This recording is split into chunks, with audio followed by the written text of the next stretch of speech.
پتہ ہے دنیا میں رشتے اعتماد سے قائم ہوتے ہیں. ہمارے ہاں نا جھوٹ عام ہو گیا ہے. جھوٹ بولتے ہیں، بیٹے کے حق میں جھوٹ بولتے ہیں، بیٹی والوں کو سچ نہیں بتاتے. اسی طرح بیٹی والے بھی اکثر سچ نہیں بتاتے. وہ جب راز کھولتے ہیں تو اعتماد ٹوٹتا ہے. اب میاں بیوی کا رشتہ اس نے قائم ہی اعتماد سے رہنا تھا، لیکن جب اس کی بنیاد جھوٹ پہ ہے وہ پھر اعتماد نہیں رہتا. ہم اپنی زندگی ہمارے استاد صاحب تھے تو پتہ اعلان کر رہے تھے رمضان کے آخری جمعے میں پڑھتا تھا اس وقت. انہوں نے اعلان کیا کہ عید کی نماز کا، کہنے لگے 9 بجے آ جانا سارے، میں مناسب وقت پہ جماعت کھڑی کرا دوں گا. میں نے بعد میں عرض کی حضور یہ کیا اعلان ہوا 9 بجے آ جانا مناسب؟ کہنے لگے پتر اگر میں کہتا نا 9 بجے جماعت کھڑی کروں گا تو ممبر پہ بیٹھا تھا، مصلی ہے، مسجد ہے، 9:01 بھی تو ہو سکتا ہے نا. ڈر لگتا ہے نا. ہمارے حاجی ابو داؤد صاحب رحمۃ اللہ علیہ کے ہاں جب اجتماعی قربانی کا اشتہار چھپتا تھا نا، یہاں سب نے لکھا ہوتا ہے فی حصہ اتنا، انہوں نے نیچے لکھا ہوتا تھا کمی بیشی بتا دی جائے گی. وہ کہتے تھے سیم اسی قیمت کا پورا جانور 100% خریدنا. یہ کئی دفعہ ممکن ہے بھائی کوئی جانور 40 کا ملتا ہے کوئی.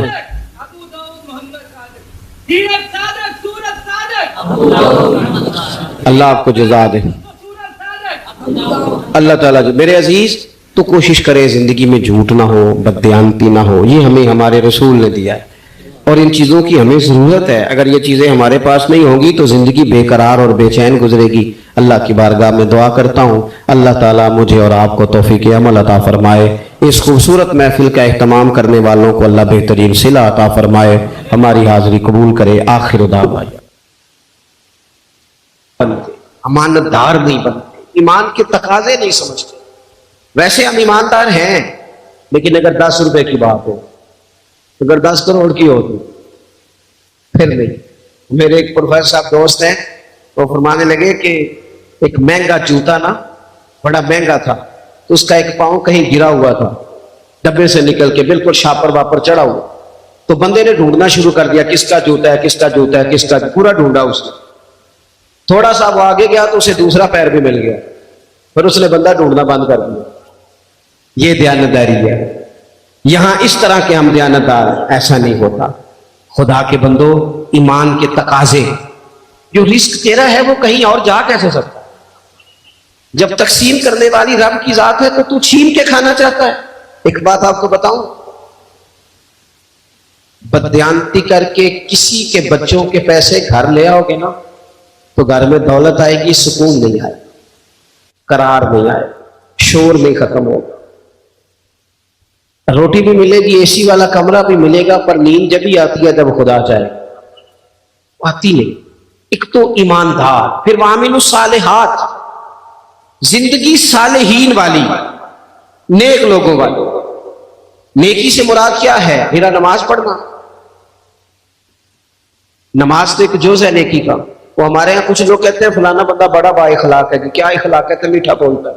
تو میں نے کہا میٹھا تو لوگ مطلب کے لیے بھی بولتے ہیں، ان کی ٹریننگ ہوتی ہے، کڑوا بولنا ہی نہیں. آپ بڑے مہنگے ہوٹل میں چلے جائیں، بڑے مہنگے میں، آپ نے 2000 کی چیز لینی ہے لیکن سیل مین کی ڈیوٹی ہے کڑوا نہیں بولنا. آپ جتنا مرضی تلخ ہو، وہ تنخواہ لیتا ہے میٹھا بولنے. صرف میٹھا بولنا اخلاق. میٹھا بولنا بھی اخلاق ہے، پر صرف میٹھا بولنا اخلاق نہیں بلکہ سچ بولنا اخلاق ہے.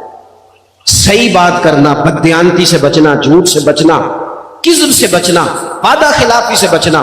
حضرت عمر فاروق رضی اللہ تعالیٰ عنہ کھڑے تھے کہ میں نے الحمدللہ امامہ باندھا ہے، میں سمجھتا ہوں داڑھی کے بغیر مرد کیا، حسن ہی نہیں، خوبصورتی نہیں، لیکن میں یہ بات بھی دعوے سے کہتا ہوں کہ دین صرف ظاہری حلیے کا نام نہیں کہ آپ داڑھی رکھ لیں، پگڑی باندھ لیں اور جو مرضی کرتے بھی رہے. اجازت ہو گئی آپ کو. ایمان کا تو تعلق ہی باطن کے ساتھ ہے.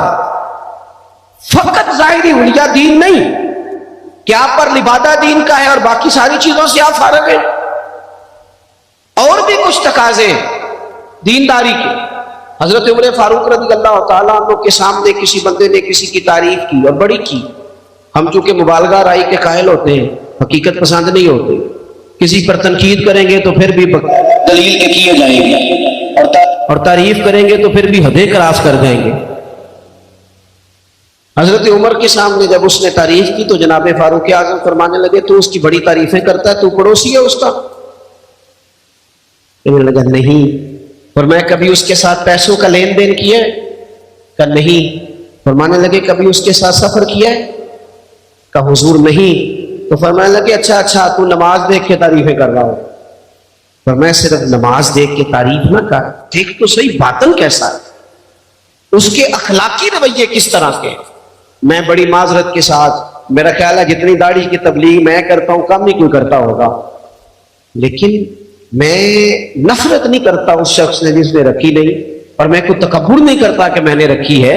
ہمیں نا بڑے اعتدال سے، میں جہاز میں بیٹھا تھا ایک سفر کے لیے، مجھے جانا تھا، تو میرے نا دل میں خیال آیا، پھر میں نے اپنے اس خیال سے توبہ کی۔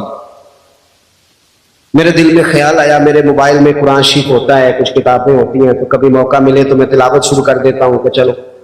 تو میں تلاوت کر رہا تھا تو ڈھیر سارے لوگ میں نے دیکھا وہ کانوں میں لگائے ہیں، کوئی کچھ کر رہا ہے کوئی کچھ کر رہا ہے، تو میرے دل میں خیال آیا کہ یار دیکھو نا، میں تلاوت کر رہا ہوں اور کتنے سارے لوگ ہیں تو ویلے بیٹھے ہیں، یہ بھی تو اللہ اللہ کر سکتے تھے۔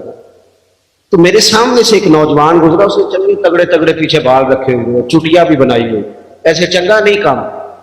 حضور نے لعنت فرمائی ہے اس مرد پر جو عورتوں جیسی صورت بنائے، اور اس عورت پر جو مردوں جیسی صورت بنائے، یہ ٹھیک نہیں۔ رب کریم نے جہاں آپ کو رکھا ہے آپ وہی اولیا اختیار کریں۔ جائز نہیں مرد عورتوں جیسے کپڑے پہنے، عورتیں مردوں جیسے کپڑے پہنے، یہ جائز نہیں۔ تو بہرحال اس نے نا وہ چٹیاں شٹیاں رکھی ہوئی اور اس کا سٹائل بڑا جناب جدید سا، بڑے تنگ سے اس کے کپڑے پہنے، تو بازار حلیہ بالکل اور تھا، اور کچھ فائلیں اس کے ہاتھ میں تھی۔ تو میری ساتھ والی سیٹ پہ وہ بیٹھا، اور اس نے تھوڑی دیر کے بعد اپنی فائلیں کھولی تو اندر سے سورہ یاسین نکالا، اور جب اس نے قرآن شریف پڑھنا شروع کیا تو آپ یقین کریں کہ مجھے اپنے پہ بڑا غصہ آیا۔ تو میں نے کہا تو کیا سمجھتا ہے صرف تو ہی ہے رب کا قرآن پڑھ، یسبح للہ ما فی السماوات و ما فی الارض، زمین آسمان میں ہر وقت رب کی تسبیح پڑھی جاتی ہے، ہر وقت۔ تو درجنوں بیسیوں لوگ، تو اعمال صالحہ، آج صبح دن چڑھا تھا، اگر ہم نے قرآن شریف صبح سے نہیں پڑھا تو پڑھ کے سونا، تھوڑا ہی صحیح پر حضور پہ درود پڑھ کے سونا۔ میرے نبی پاک کا دل کرتا ہے امت ایک دوسرے کے جنازے بھی پڑھے، حضور کا دل کرتا ہے کہ لوگ لوگوں کی مدد بھی کریں، کسی غریب سے پیار بھی کریں، کسی کو اچھا پیغام بھی دیں، جو خیر ہو سکے۔ وَعَمِلُوا الصَّالِحَاتِ، جہاں تک کسی کا بھلا اور کچھ نہیں نہ ہو سکتا۔ تو امام حسین گزر رہے تھے تو غریب چٹائیاں بچھائے بیٹھے تھے، لوگوں کو احساس کمتری سے نکال دینا یہ بھی بڑا کمال ہے، یہ بھی بڑی نیکی ہے۔